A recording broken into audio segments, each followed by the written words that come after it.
I'm not often up and at 'em for sunrise. It could be that I value my sleep a little too much. But on the second day of our trip to Central Oregon, the conditions were just right. No one was getting any sleep in the hotel, and there were so many opportunities for adventure calling. So we were up and going, but the place we had planned on reaching for sunrise was blocked by a wall of snow and ice on the highway. Plans do go awry, especially when it comes to landscape photography. But we managed to find a place to pull off on the roadside. After running through the woods and minutes to spare before the show began, we found a quiet spot to watch the sun come up.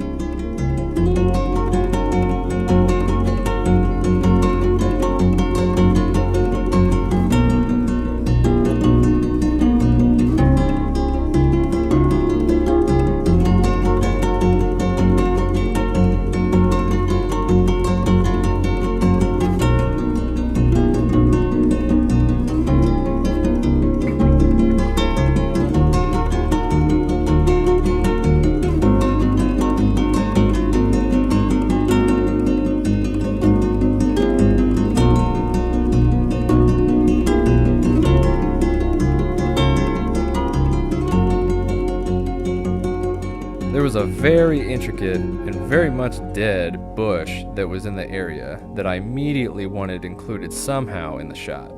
I went with a vertical composition with my wide-angle lens, set it at 17 millimeters, and allowed the rest of the frame to simply just be the view.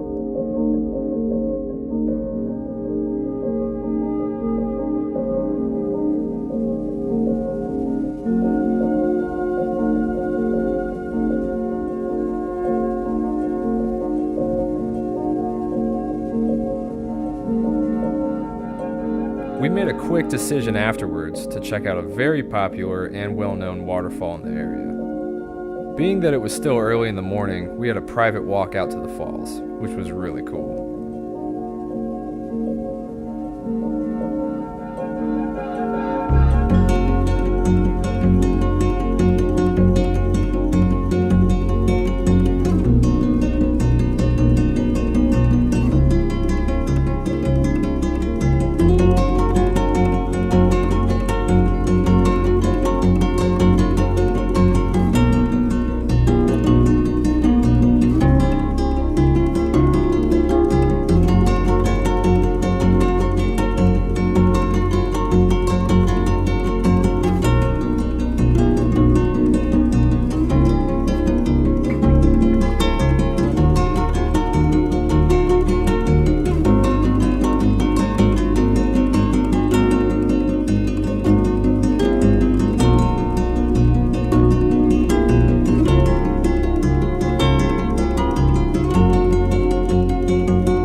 I wanted to get up close to the falls and work another wide-angled composition, and I did, but strangely, I ended up favoring the view from the very accessible platform that was back near the gravel path.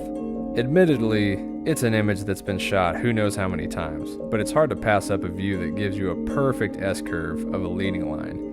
And it was also a unique opportunity to photograph a waterfall with a telephoto lens.